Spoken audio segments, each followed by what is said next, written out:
And we're live. Welcome back to another episode of Catching Up with Coach. It's a special episode. We've been wanting to do this for a little while, and I've asked Mike because I've been so interested in watching his shows and stuff like that. And we have similar, the same last name spelled differently, but calling this like the Roach collaboration show Yeah. tonight. And first of all, Mike, thank you for joining. How are you doing tonight?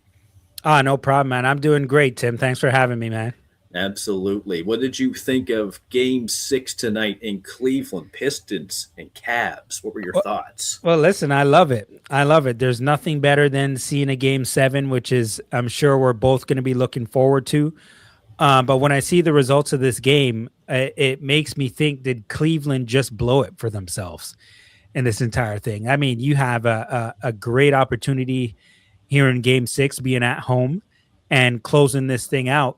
And when you look at these two teams in from a statistical standpoint, or at least on the stat sheet, I mean, you'd have a guy in James Harden and Donovan Mitchell who can really do some damage for you.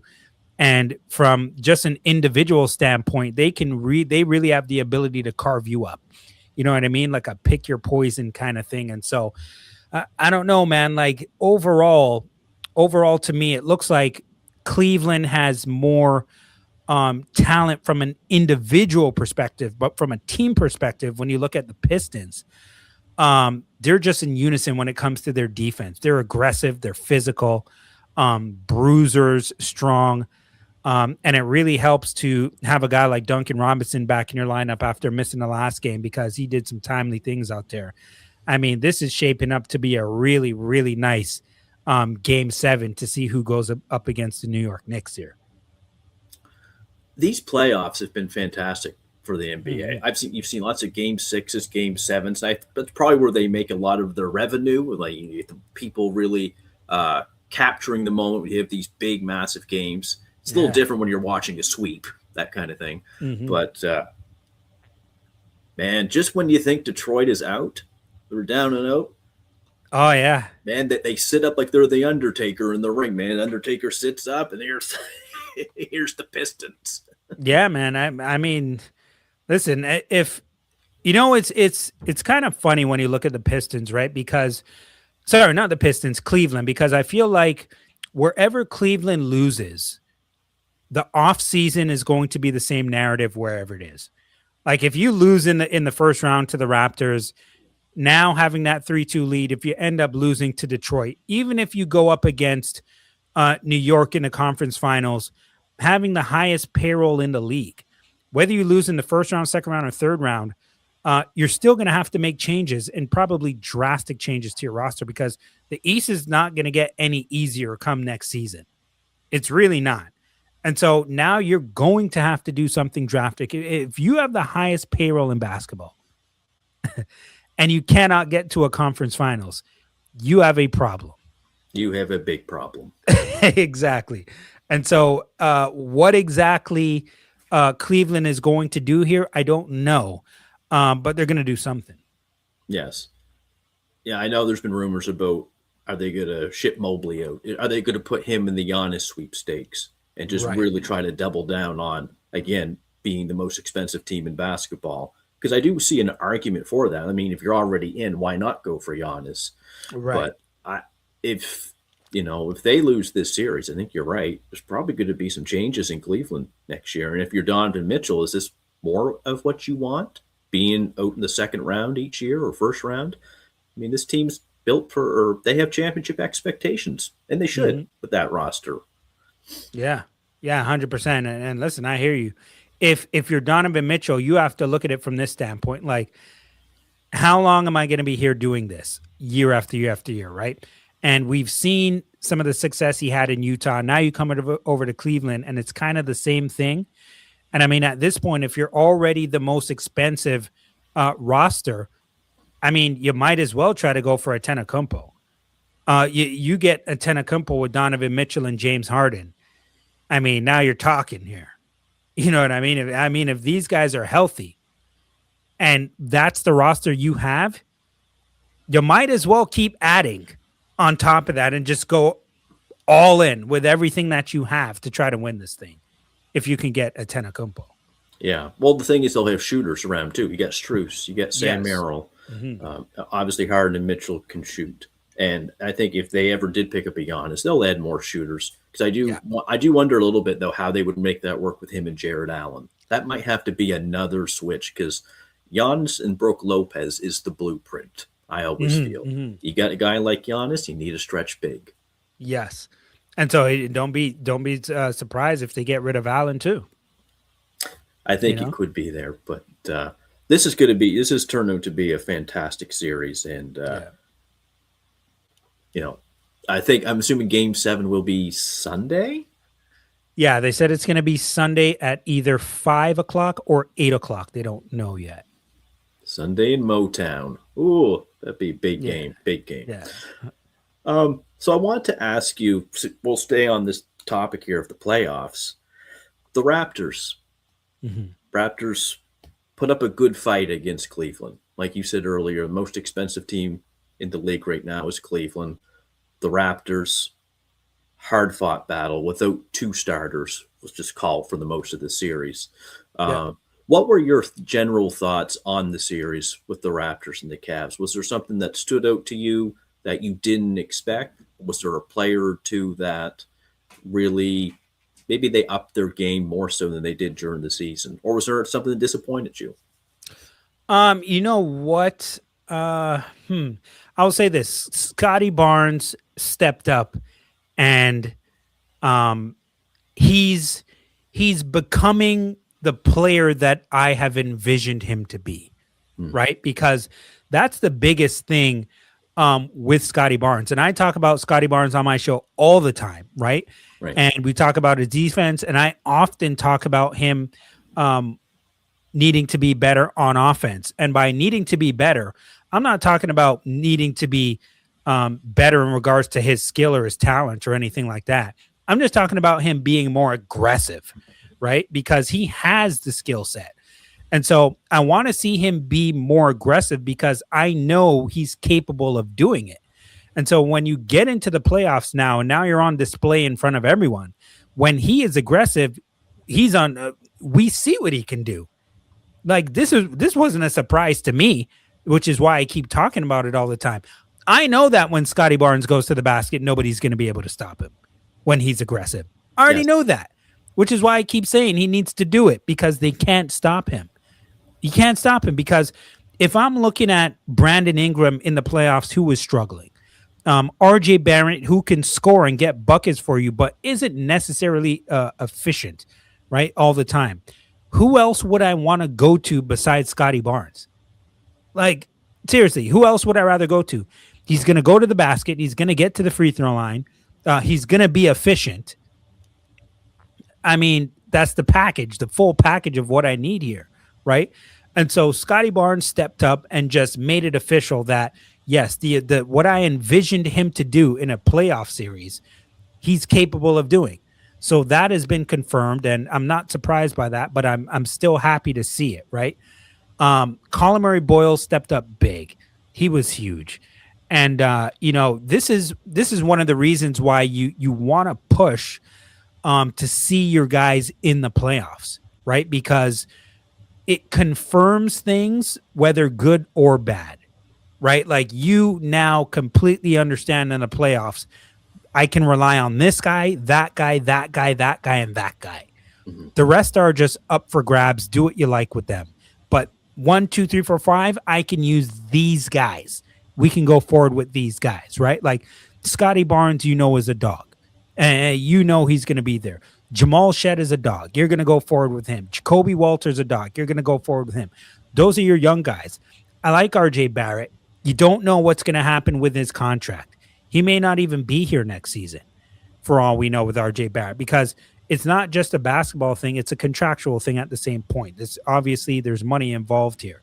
So you don't know what's going to happen with RJ Barrett. And I think some people look at RJ Barrett's game and you say, he's limited, right? With some of the things, he's heavy going to the left. He's not a great shooter at the same time. But when I look at RJ Barrett's game, one thing that I see about him, he's never afraid of the moment. Yes. And so, honestly, just like when he stepped up and made that huge three in game 6, some guys are not going to make that because they're going to be too afraid and hesitate to take that shot. And you never, ever have that problem with RJ Barrett, ever. He's aggressive and he has confidence always, right? The other thing is that I like about RJ, especially in regards to Scotty, is you can't teach chemistry in this league. You can't teach chemistry. So a lot of people I see, trade RJ, trade RJ, trade RJ. This may be a F around and find out moment if that happens, right? Yes. I'm not saying that you may not have to do that in regards to his contract. Like if you're speaking to his agent and you can't work out something in regards to money, then do what you have to do and make that deal. But if you can get him on a decent contract and coming back, the chemistry is a big thing, right? Like you might trade RJ somewhere and then get somebody back in return and he doesn't vibe or fit with Scotty when he gets here, right? Like the way things look on paper, as you know this as a coach, are not necessarily the way things may work where they're actually out there in the field, right? Or on the court. Yeah. So you have to take that into consideration also. And another thing that I think of specifically when it comes to RJ Barrett, and we'll speak about him because you asked about, the playoffs and what we learned and those kind of things. RJ's game can improve. He's not a finished product yet, right? Like you want to, go over some things. Shooting, he can get better at shooting. The biggest thing for me is going to be basketball IQ. You want to make sure that you're not forcing things down your own throat. Like you're not forcing going to the basket. You're going through 3 guys, running a guy over and getting easy charge calls against you, looking guys off that are wide open. I still see that with RJ, and that drives me crazy, right? So those are things that RJ can improve on, right? You don't want to look at him and be like, oh, well, he does this and this and that. We know that, right? But you can still improve upon your game and come in next season and be able to do something differently and play differently. And then therefore you become a better player and it fits better within the offense and you can make changes if you're Darko, because now RJ has a higher IQ and better offensive arsenal that can, help and facilitate a little bit more and push the ball up the floor. Don't keep it in your hand so much. Get the ball out into the open court, get it out of your hands a bit faster, all those different kind of things. So, I mean, RJ stepped up big in these playoffs. I thought he played really, really well. Like I mentioned, what's going to happen with him, I have absolutely no idea.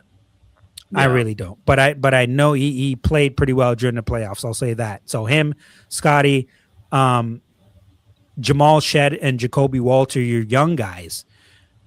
Those guys looked really good. Jacoby Walter, I'm impressed with.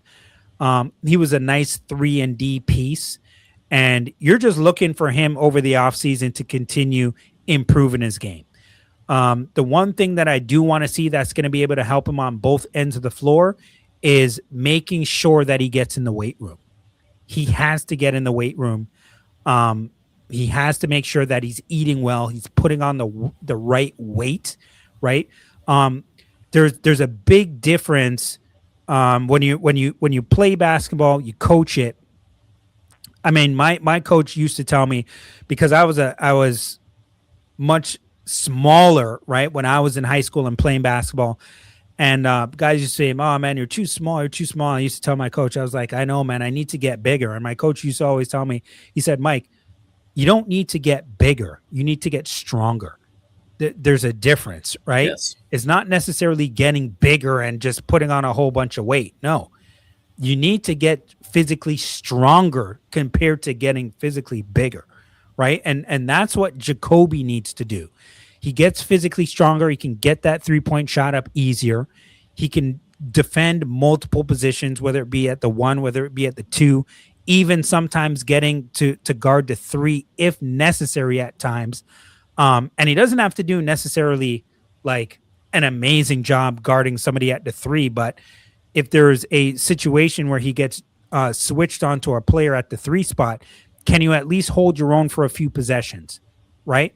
Especially if there's some kind of mismatch and the Raptors desperately need you out there because you can switch the floor and they got to keep you out there. Whatever the case is needed for. So making sure that he gets in the weight room and it gets physically stronger.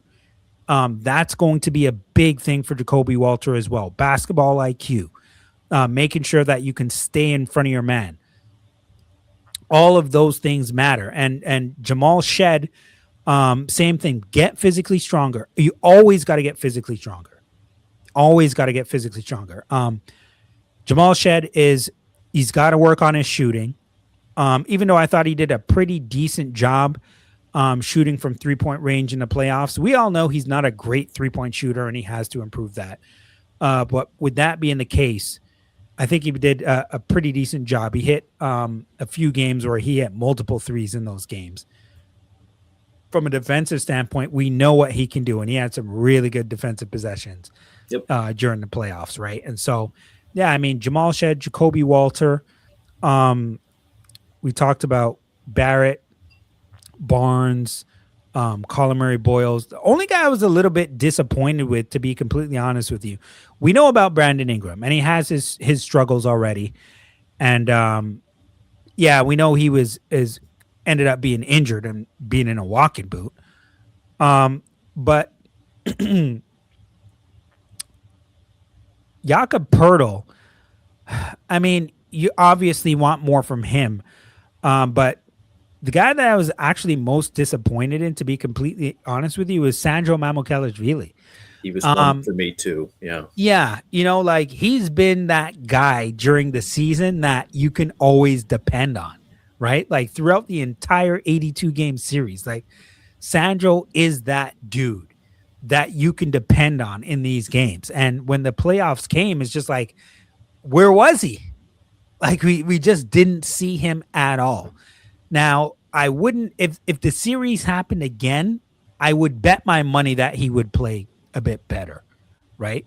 But yeah, he was the only real guy that I was really disappointed in. Obviously, Brandon Ingram as well. But I'll cut him a little bit of slack because of the injury. But yeah, Sandro Mamukelashvili, and I want to see Jakob Pertl obviously improve his game during the offseason. That's a whole different story that we can get into. But what were yours? You mentioned about RJ, and beyond the locker room is he's in here. He's probably going to laugh because he knows I'm a huge RJ fan. I get his jersey in my closet. I won't put it on. But my reasoning is, and you mentioned about presence. I think big game presence. I saw RJ when he was 14 years old play for U17 Ontario in Halifax. It was nationals. You had a 14-year-old kid start with 17-year-olds. Now, developmentally, that's a bit of a gap. It's a bit of a jump difference, right? RJ was one of the most aggressive kids on the floor at that time. Like, you just knew he was going to be good. When you're 14 years old, you're playing with 17-year-olds. Yeah. Sometimes you get a little bit of, like, stage fright a little bit. Most people would. He didn't, though, right? And I was always impressed by that. And when he was with the Knicks, he had some big-time stage presence during the playoffs. So I was never worried about him. I knew that he would take his game to another level, I think, during the playoffs. Scotty was the one I needed to see. Yeah. Why I say that, there have been, lots of talk throughout Scotty's tenure with the Raptors about consistency. And I wanted to see some big-time playoff moments from him. And you mentioned how when he goes to the rim, it's hard to stop him. He's got he's 6'8", 240. And you're going up against Evan Mobley and Allen. They're not physically going to push him around. So we needed to see that. And we did. Scotty I think he was the best player in that series. Yeah. And Darko said something very interesting after the playoffs. And I looked at it in two ways. He said, what you see now from Scotty is 60% of what he could be. Right. Yes. Now, I see that 100% agree with that. 100% agree with that. I see that as, yes, he can get better, and we know that he's a very talented player. I also see that from a consistency standpoint. Mm-hmm. going into next year, right? Yeah. And that what you saw in the playoffs, I would think ideally you want to see that during the season. Yes. I think Darko was kind of pointing to that. That's how I kind of interpret it. Maybe I could be wrong on it, but I think when you have he's the franchise guy, let's see more of that next year, Yeah. I agree with you. 100%. right? And they're going to need that from him. If they're really going to take the next step, they need that version of Scotty. Now, I know he was hurt a little bit second half of the season. Some of the numbers weren't great, but he showed up in the playoffs. He was really good. That's what a Yeah. franchise person's supposed to do. Yeah. Right? So, yeah, and your point about Mamu, your last one, I worried about him because defensively, that was one of my concerns because Harden and Mitchell were hunting Pirtle and they were hunting Mamu on switches. Mm-hmm. I worry about those two moving forward defensively, especially Pirtle, because he's got to get healthy, like Bobby said. The Raptors, when they're constructing this roster, I think over the next few years, you might want to think about having some guys who can really switch up. When they had Scotty and CMB, Howard and Mitchell were not looking to attack that much. They couldn't. Mm-mm. You want to go? You might have Jamal Shed guarding you, and then they bring Mobley to them, and then Scotty's guarding them or CMB's guarding them. They don't want that. They Yeah. want when Pirtle and Mamu are on the floor, and it's like, okay, I know I can take. It's also a bit of a mindset too. I think it's like I know I Yes. can take these guys, so I'm going to do it. CMB and Scotty were different because they can, from a mobility standpoint, keep up with them, and physically they can keep up with them. Oh yeah. And That's that's a mindset set thing too, right? Like when I had Alvin Williams on my show a few weeks back, he was talking about that with Colin Murray Boyles from a mindset because he says Murray Boyles wants you defensively. So the same way you're talking about Mitchell and Harden hunting them, it's like Murray Boyles hunts them on defense. He's like, "Oh, you're coming at me? I'm waiting for you. right I'm waiting for you. Bring it on. Come in mindset. here. We'll see what happens." You know, he is just elite defensively. Like he understands. One thing that is amazing about watching him is the way he understands angles defensively. Yep. He beats you to the spot. Like he sees the angle of where you're going, and he just gets there and meets you there, right? Like a lot of the time when a guy is coming off the dribble and he's coming towards you and trying to get around you, it's almost like the defenders who are subpar or even average, right? Because these guys are so highly skilled from an offensive standpoint that they're following you and sticking on you tight. It's like he says, "No, I'm not going to go on the straight same road as you are. I'm going to take a shortcut to where you're going to be, Yeah, and I'm going to meet you there. And now that I meet you there, where we're going to do this all over again, you're going to have to back it out, kick it out, try to get me to bite on one of your fakes, which I'm not going to go for.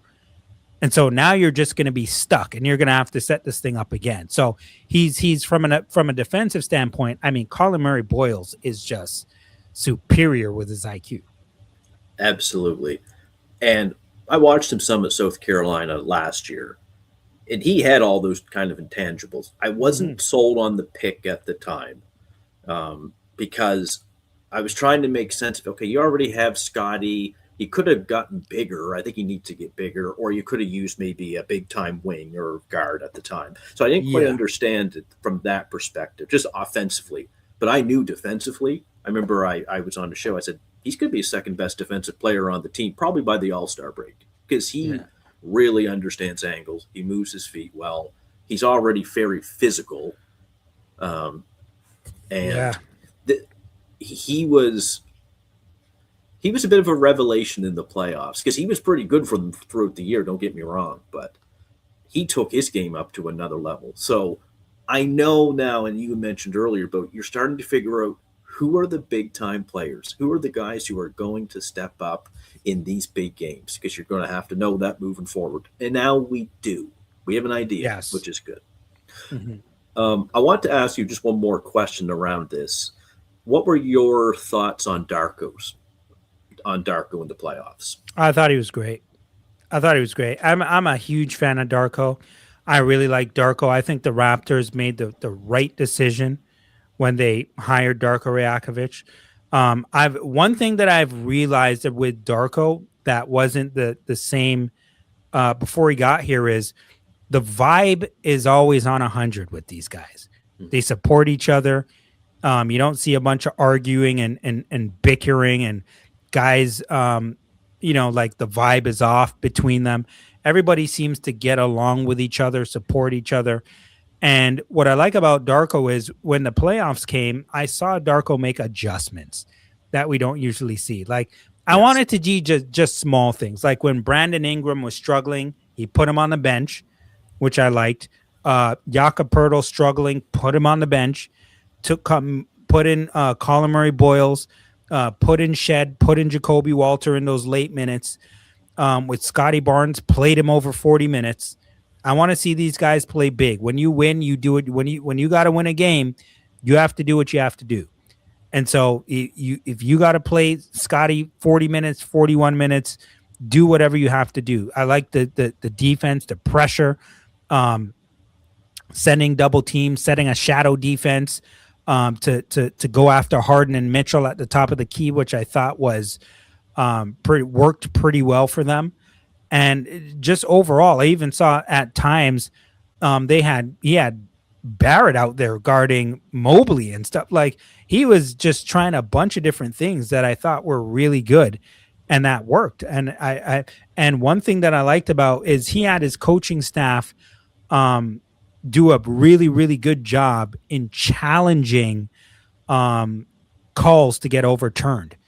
And he was successful in almost all of them during the playoffs and in crucial times, fourth quarter, overtime, like making sure that he put on 3-quarter defense, full court defense at the right times, even when guys were in foul trouble. Like he still took the gamble to do it. Right. I thought he did a great job.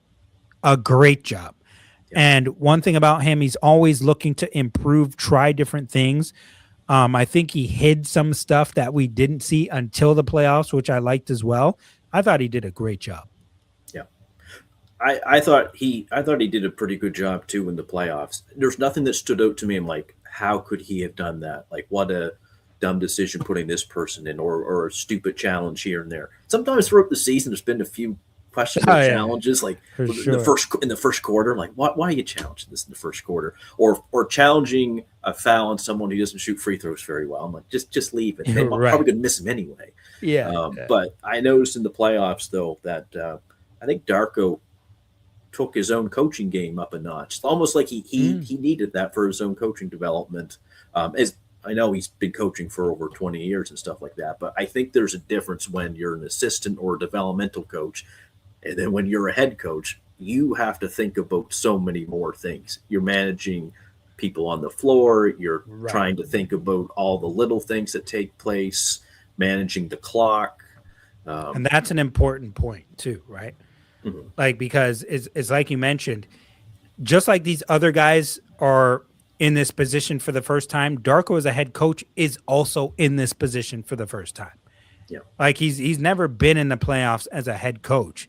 And so we need to understand and recognize that he's still learning as well. This guy he's been an assistant coach and behind the bench and stuff like that. But it's like you mentioned, he now is at the helm, right? So he's in his third season as the head coach, or just finished his third season. Yeah. He's still learning as a coach as well. Right. Like, and that's the thing. It's, and this is kind of off topic here, but I wonder if, you look at a team like the Orlando Magic, right? And you look at a coach like Jamal Mosley.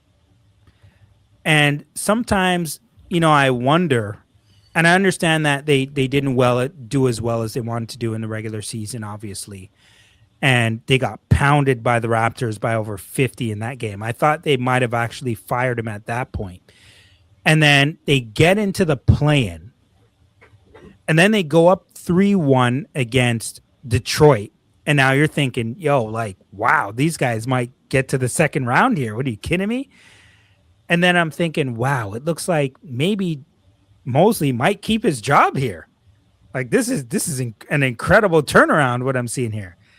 And then you end up losing 4-3 against Detroit. And they fire him. But I wonder in these situations sometimes, is it the right decision to fire Mosley at that point? Or do you need a coach who's still learning, who hasn't been coaching for a whole bunch of time, and you get him to make adjustments?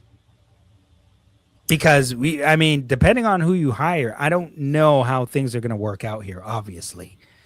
But do you give some leeway to a coach who's still learning, get him to make adjustments and learn from his mistakes, or do you just fire him like they did and things can possibly end up worse for you? Or better.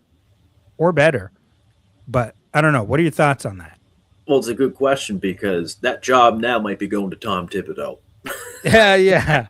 And Tibbs a bit different than Jamal Mosley, I'm sure, in many regards. I mean, look, they're both defensive coaches. Mm-hmm. Tibbs might yell at you more. He might be more grumpier on the sidelines per se. Mm-hmm. So I always feel the NBA, and I think colleges as well. It's all about relationships. Yeah. Right, especially at this level. But you raise a good point, though, from a front office standpoint, is do we let this coach learn from what happened? Maybe are they first willing to learn what they did? Or do we pivot? And we kind of went through that here with Dwayne Casey. Coach of the year, build a program, multiple 50-win seasons, division titles, ran into LeBron 3 years in a row. Yeah. Yeah. Was that the time to fire him and go with Nurse? I mean, in hindsight, yeah, it was. They won a title the next year, but I think any Raptor fan knows that Casey built that that foundation. I guess you could say, he did, 100%. If Dwayne Casey had Kawhi Leonard, right? Do they still win the title? I mean, who knows? I'm just being hypothetical. If he has Kawhi Leonard and then doesn't have to go up against LeBron James. Yes, because LeBron went to the West that year. Exactly. Right, he went to LA. But that's a great point you brought up, though, about front offices and young coaches. And Jamal Mosley, I know he's been an assistant for a while, and he was head coach of Orlando, but I think Tibbs is going to get that job next. I like Tibbs. Hard-nosed defensive coach. Be prepared to play a lot of minutes if you're the starters. Yes. Because he plays you a lot of minutes. He's going to have to watch that. Yeah. And I think they're going to go over that with him. So you're going to have to give him some depth. If he becomes the coach, you're going to have a deep roster and give him some guys to play. Yeah. Absolutely. And before the season started, I had Orlando like my top 3 or 4. Yeah. They kind of underperformed. They had some injuries this year, but I don't see them bringing back that same roster next year. I think there's a big piece there that's going to go. Yeah, and it's unfortunate, too, because if Wagner is playing and he doesn't get injured, they probably win that series. Like when he's playing, it's a different team. Yeah. Like he's good. Like he has talent. When he's out there, it's a different ballgame for the Orlando Magic. Yeah, and they have young players. I'm a big. I like De Silva. Always been a fan of him. He was in college. Anthony Black really showed up this year too. So they have some pieces there that I still think could be competitive. Maybe it is just a coach. Maybe it's just a different voice. Mm-hmm. So sometimes that happens. I'll look to move on from this and the draft. Okay. Raptors have the 19th pick in the draft. And I believe you had a show recently where you were covering a few potential picks for them. I guess I'll ask you, who are a couple of prospects maybe that stand out to you that could be in a rotation next year? I think when I look at the 19th pick, I'm not so much expecting, okay, this guy's going to be starting or franchise change. But you probably want a rotation piece, I think. Yeah, Who for sure. who are a couple of names that kind of come to mind for you? Um, well, I'm thinking Cameron Carr. Mm-hmm. Um, but I mean, the way that he's been playing during the combine, it looks like he's just flying up the radar right now. But I guess we'll see when it comes to him. Um, uh, Chris Senak. Is it Senak? Yeah, Yes, I it think is, it's how right? it's Chris pronounced. Senak Jr. Is another name that's there. I'm looking at Morez Johnson Jr. Big, physical, strong. He's a guy that could be there. Um, Bennett Sturt is a guy who's there, but I don't think he's going to last to 19, but we'll see.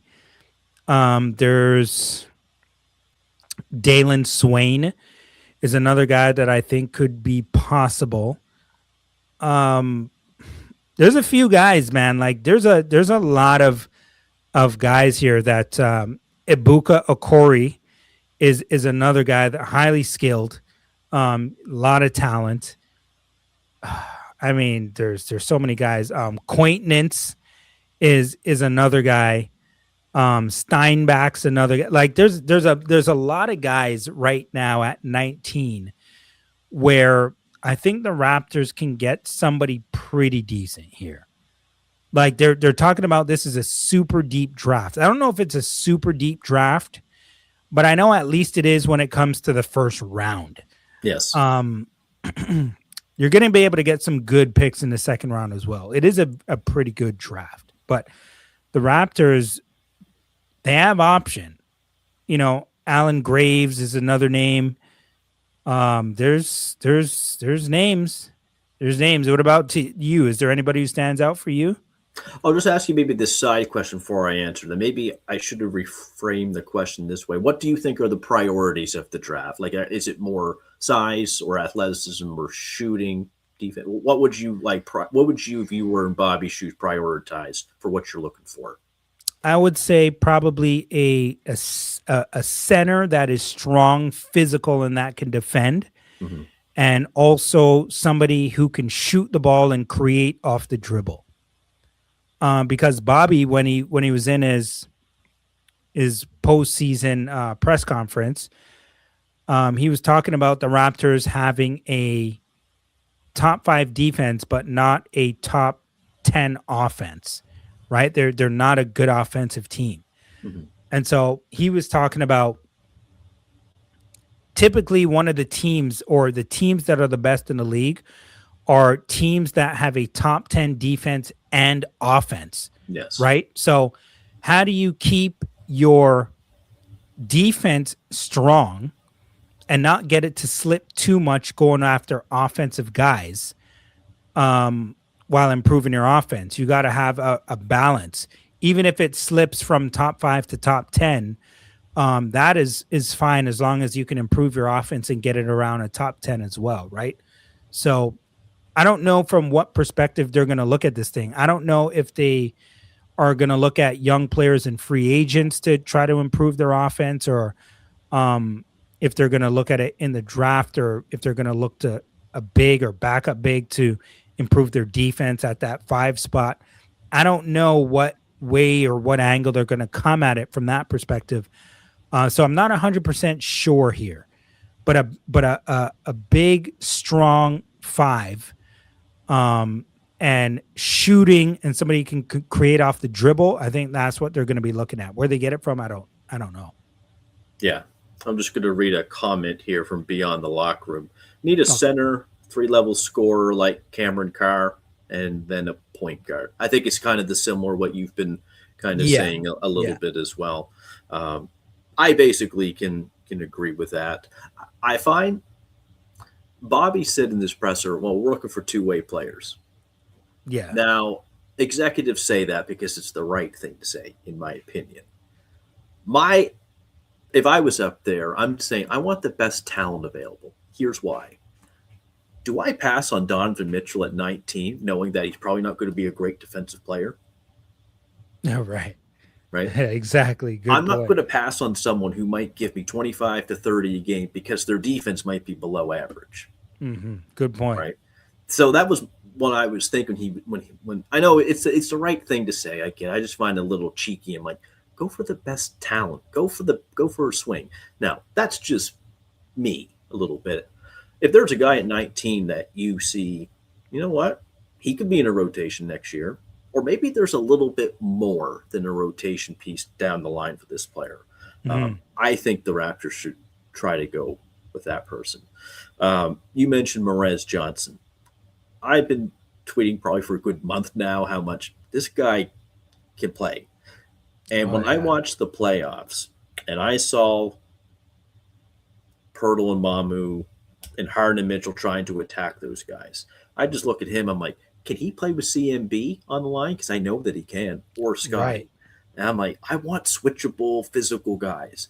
The difference with him is he could shoot. He shot 34, 35% from three at Michigan. And he's a Mm, sophomore. So you kind of have an idea of what you're getting. It's not like it's an 18, 19-year-old guy. He's a freshman. He's got a couple of years under his belt. Same as mm. CMB last year. So I'm a big fan of the Johnson kid. I know he's a little undersized maybe for center, but What's his size? How tall is he? You know? he's listed. He was barefoot 6'9" at the combine, so 6'10" shoes 250. Okay, I like that.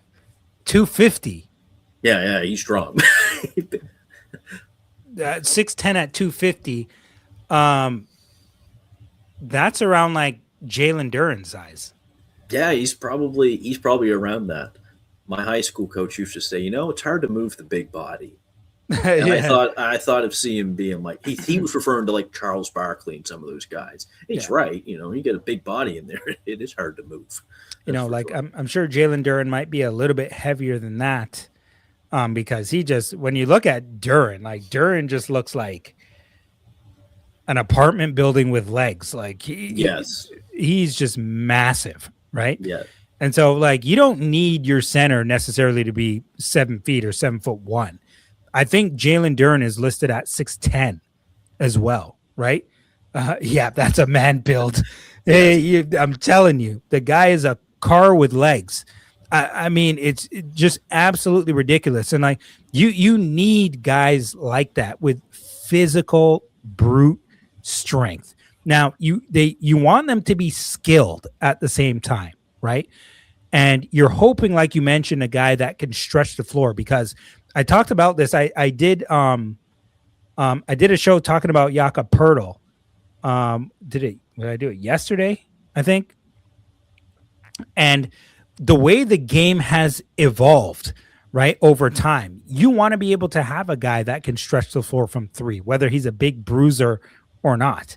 Yes. It's just the way that the game is going. So him being, you're saying 6'10", 250, if he can stretch the floor at the same time, I mean, that looks pretty good. Problem is now he's probably played his way into a top 12 pick. Yeah. That's the problem. That's what the problem is. And I spoke to someone who was there at the combine. He said, yeah, Johnson, unbelievable, shot the lights out, moved well during the drills. Probably not going to be there for you guys at 19 because I was like, it's going to be there. He's like, I don't know. Yeah, that's the thing. That's the thing. Who's there at 19 is the question. Yeah, and you're going to have more guys probably drop out and go back to college because of the NIL money. It's like, I can make more going back to Arizona next year, right? If you're co-Pete, and I get it to a degree. So this draft might shrink a little bit more in terms of the depth of it.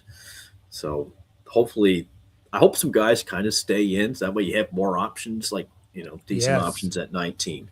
But another comment from Beyond Yak is from a time gone by. If it's 1996 versus 2026, Yak is fine. Yes. Oh man. You made a comment. I watched your show last night, actually on Pirtle, and you made a great comment about his evolution. How there hasn't been any. That was your point, I think. Right? Yak is like Ben Simmons. I watched Ben Simmons at LSU. I watched that Ben Simmons in Philly. Just ridiculous. Like, I was saying because you have to look at all the different scenarios with Jakob Pertl, right? Like maybe you can trade Pertl, but if you do trade Pertl, do you want to give up the draft capital to trade Pertl? Do you find out? Do you trade Pertl and then take back another horrific contract from somebody else? Or do you keep him, right? Like, I'm sure the front office is going over every possible scenario that they can go over right now with Jakob Pertl. So if you keep Jakob Pertl and you're the front office, you're the coaching staff, at what point do you look at Bobby Webster or at least somebody on the coaching staff and say, okay, Jakob, like you've been in the league for a decade now, right? You see firsthand and play against. You see firsthand the way that the game has evolved and evolved rapidly. At what point do you say to yourself, maybe I should probably get a mid-range jump shot at this point? Like, do you say it after year 2, 3, 4, 5, 6, 7, 8? Like, at what point do you say maybe I should probably learn to shoot at some capacity? Like, I'm not saying that you should step back from 3, but can you practice at least a mid-range jump shot? Like, at all? I'm looking back this year. I saw Andre Drummond shooting threes. Like Al Horford nailing threes. Jonas Valanciunas, when drafted by the Raptors, he didn't sniff the three-point line. I see him shooting threes. Yes. Like I'm Bam Adebayo. You know what I mean? Like these guys are stepping back behind three-point range. And Brook Lopez for years, over a decade, this guy did not look at the three-point line at all. And just came out and just started drilling threes in the NBA. And so I'm not even asking Jakob Pertl to do that. All I'm saying is, for God's sakes, I mean, can he shoot from a higher clip at the free throw line? I mean, can you make a shot from 10 feet, 11 feet? I know he has like a little push shot, right? But can you face up and take a jumper? I'm just talking about if you're have Jakob Pertl on your books. He's going to be coming up to $19.5 million this upcoming season. And then he's going to like 27 million or something like that. And then like 29 million after that. And then 27 million again. I think we should demand a little bit more. Like, you need to be spoon-fed to get baskets here as a $30 million player. Like, somebody always has to break down the middle of the defense, hand it off to you in the dunker spot, right? And then get you to finish there. But we saw times in the playoffs this year where he has the ball at 13, 14 feet, 12 feet. And Allen and Mobley are completely sagged under him. Like they're nowhere to be found. Like you're looking at Jakob Pertl, he's doing this. And you're looking around, there's no one next to him. I know. They're standing underneath the basket, just stepping out, making sure they don't get a defensive three, coming back. I mean, I'm like, come on, man. Well, I remember in game 1 of that series, Pertl caught the ball at the top of the elbow, I think, top of the key. And he just turned to face the basket. You could watch Jared Allen. He just walked back to under the basket, and nobody was in like 5 feet from Pertl. And I'm just like, now you're playing 5-on-4, basically. Exactly. And that just makes it even harder for everybody else after that. Yeah. I've never quite understood why some of the bigs will go at the three-point line and guard some of the other bigs who don't shoot outside of 3 feet. I've always been fascinated by that. I'm like, why are you trying to guard him like he's Larry Bird or something? Yeah, I don't understand that either. Yeah, honestly. And beyond, even if Yak had a mid-range jumper, it would open up the offense. It's true. Even 12 to 15-foot jumper. When you go back to 2016, watch some of his like pre-workout footage, he's actually taking mid-rangers, and the form doesn't look that bad. I don't know what happened in since he got to the NBA, why that was kind of discouraged, because you raised the biggest point of all. I heard someone say, we live in the Brook Lopez world right now. instead of the big guy who could just shoot threes and open up the floor. I think Mm-hmm. guy's kind of right. He was the guy back to the basket game, and then he realized, I don't know if I want minimum contracts forever, so I'm going to go stretch my game and shoot probably 1,000 threes a day during my Right. summers. Yeah. And then you had 650 win seasons with him and Giannis and one championship together. They literally Mm-hmm. set a blueprint of how maybe offenses can open up when you have someone like Giannis as your star. Maybe it could be a similar formula to Scotty. I think we've been talking about for 4 or 5 years about putting a stretch big next to him. Yeah. Yeah. Why you go get Pirtle or something like that? I just don't see how you could be a contender at any point with Pirtle as your center. Not in today's NBA. No, I don't see it. Yeah, I'm not sure where they'll go with that, but I want to ask you another question. Oh, maybe one more question. Um, your Bobby Webster this summer. What are a couple of your priorities for this team next season? Is it contractual stuff? Is it trades? Is it internal development? Like what are you kind of focused on doing this offseason? I think you got to look at contractual stuff and find out where you can get some flexibility here. You have a lot of stuff on your books in regards to, you know, um, RJ's a question because of his contract and negotiating with his agent on what his numbers are going to look like on the books. Also, Jakob Pertl with that deal, he's on a 4-year deal. Jakob Pertl that's just starting, and also Emmanuel Quickly, right? Like we didn't see him at all in the playoffs, which was unfortunate. Um, but do you move on from any of these contracts? You even have to look at Ingram, right? It's you got to look at everything at this point. It's like I like it, Brandon Ingram. I still believe in him. He only has 2 years left on his deal, which is not a lot of time, right? You got to look at all these different contracts and be like, if we're RJ's important because when you look at his deal, like for me personally, I would just say if you're RJ, just go get the money. And if you're not going to be coming back on a reasonable contract, if you're Bobby Webster, then you got to move him. Yeah. You got to try to move him. Like you can't bring him back for crazy amounts of money if you don't have any flexibility. You need some type of wiggle room here, right? Because you don't know what's going to happen for you next season. The East is going to be better, right? Like if you don't get any significant upgrades anywhere else on your roster, you could possibly be screwed here, and you don't want to have a low ceiling. So you got to make sure that your options are open from that standpoint. Making sure that you get the right players in the draft is another thing. You get a Jacoby Walter, a Jamal Shed, which are going to be big pieces moving forward. You add a guy like Colin Murray Boyles that we see has been huge for you, and he's a pillar going forward with this team. So with that being said, right now at the 19th pick, if you can land somebody at the same time, that can be, I wouldn't say necessarily a franchise changer for you, but somebody that can be pivotal for you at least going forward. You got to hit. You got to land and you got to hit. I mean, you hit on Jacoby Walter.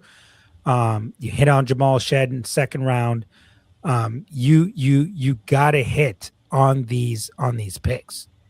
It's crucial. Like this is a team where you're not going to land big free agents here, No. right? And it's not just the Raptors. It's a lot of teams that aren't going to as well. So when you get these opportunities to draft and you have your first round picks all your years going forward, having these picks, you got to make sure that you hit. So everything is going to have to be on point from a contractual standpoint. Drafting,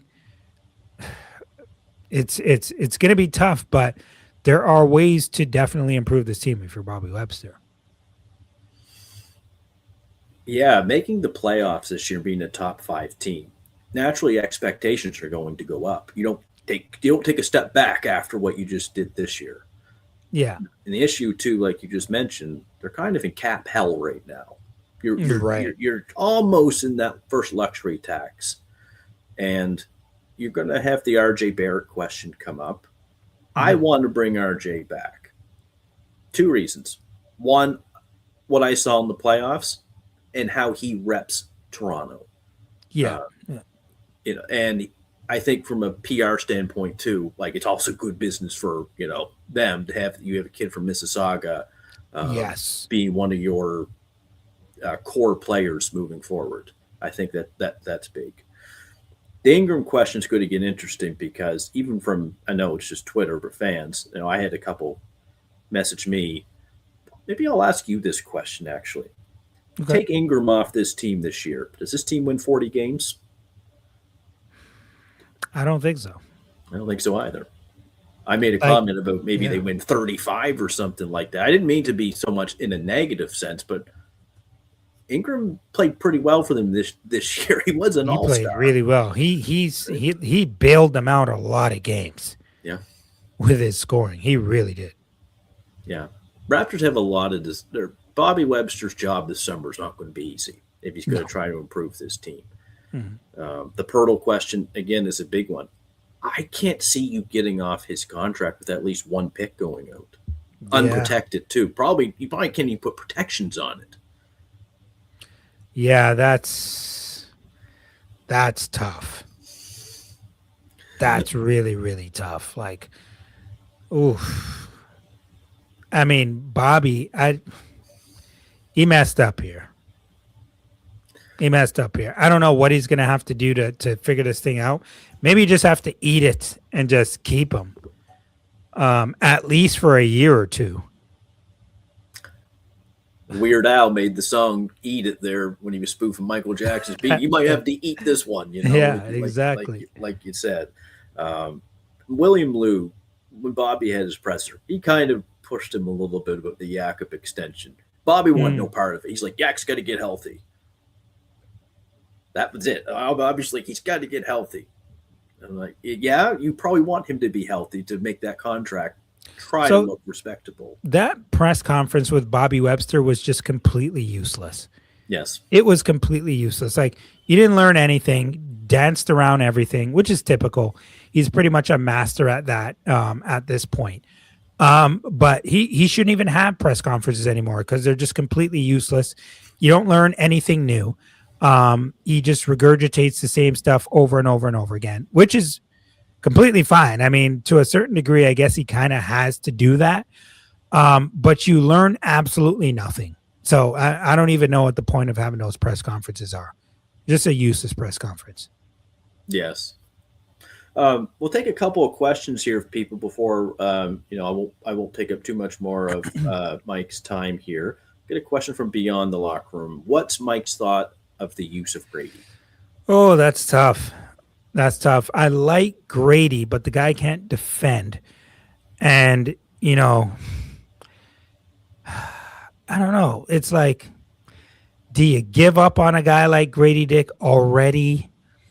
There have been, different times, spurts where I think he's played decent in the season, but not enough, right? And I think they're at the point right now where because they're taking that jump and you're one game away now from getting in the second round, I think the front office and Darko Rajakovic at the same time, they're showing them right now with the way that Grady Dick has been used that we're not going to be completely patient anymore. We're trying to win, and we're trying to win now. And if you're not going to be a defensive presence when you're out there on the court, you're just flat out not going to play, period. Because we're not this whole rebuild thing that we have been talking about. That's done with. That rebuild thing now is no more. Now it's just a continue to build, not a rebuild. So it's kind of sad. I thought we would have seen Grady Dick do a little bit better this season, but I mean, it is what it is. You have a guy like Jacoby Walter who's completely eaten into his minutes, and you're not going backwards with Jacoby Walter. You're only going forward with him. And I don't know. I mean, I think we've probably seen the last of Grady Dick. I'm not sure he returns to this team as a Raptor. There were a quote from Michael Grange when Michael Grange talked about him being open for a trade. Yep. I don't think he's coming back. If I'm Grady, do I want to come back and possibly continue to sit on the bench or be the 10th or 11th man on this team? When I went from starting last year to being like 10th or 11th man, I don't know if I'd want to be back. Yeah, it's true. Yeah. And he's got to be. It's like they're saying. He says, "I think his offense is the issue. He's a scorer, and they want him as a shooter." And I agree with that. I wouldn't mind him as a scorer. I mean, compared to just being a shooter. The thing is that when you get those opportunities to be on the floor, you got to make it happen. Like you got to make it happen when you get those opportunities. And he just hasn't been consistent enough, I guess, with the minutes that he's gotten. So I don't think he's back as a Raptor, but I'm rooting for him. I like Grady, so I'm rooting for the best for Grady Day. Yeah. Same with me. I was so impressed with Grady last year, that first 2 or 3 months of the season, the way that he was playing for the team. He was the second leading sophomore scorer at that time. And I'm like, man, we got something with him. Like they hit with this draft pick. Yeah. Grady at that time, he was a top 8, 10 pick, and he fell to 13. And we know about him at his time at Kansas and high school player. He was Gatorade Player of the Year. But Grady, it's going to be tough for Grady to survive in the league if he's shooting under 30% from three. You're not going to. No, that was the biggest difference I saw this year. Grady was not hitting stationary threes. Jacoby figured it out early. All I have to do is hit stationary threes. Yep. I'm taking the other stuff aside that he does fairly well. Play defense, get to the hoop. But it was just going to be a matter of time. Who's going to hit open shots first in the corner? Grady or Jacoby? Get to the corner and launch it. Yes, and the way that go in. The way that Darko's offense was set up with Ingram trying to create, or Scotty trying to create, or RJ trying to create, they need those corner shooters, and that's why I think Jacoby is the reason why we're in this situation with Grady right now. Right. That's kind of what I noticed. Beyond, he's a rhythm player, and with those guys, you got to have a few plays to get them going. True, I agree with that. Yeah. Okay. We'll look to, I guess, maybe, Mike, to conclude our show. Do you have any lasting thoughts or comments about the Raptors? Anything that maybe you want to touch on that maybe we have not brought up tonight? Not really. I think you pretty much covered it all. The off season right now is actually like one of the most exciting parts, right? Yes. To see how they're going to try to improve this team. And not just from a roster standpoint. I think everybody's kind of excited and eager to see how Bobby Webster performs for the first time without Masai Ujiri. Yes. I think that's going to be a huge story, probably a bigger story than anything, seeing what Bobby Webster does. And I think it's even more interesting now seeing that Masai Ujiri is in Dallas. And I know that's kind of an off topic, but it's going to be interesting to see this front office versus that front office and what they do to put around Cooper Flag and what they do here to see how they can, help facilitate things around Scotty Barnes. So it's interesting, and I'm really looking forward to it. It is. And I'm curious to see how they go with the draft process in Dallas now. Because for a few years, there was a particular draft process in Toronto. Long-rangey wings who can switch on defense. Couldn't exactly shoot very well, at least coming in. Yeah.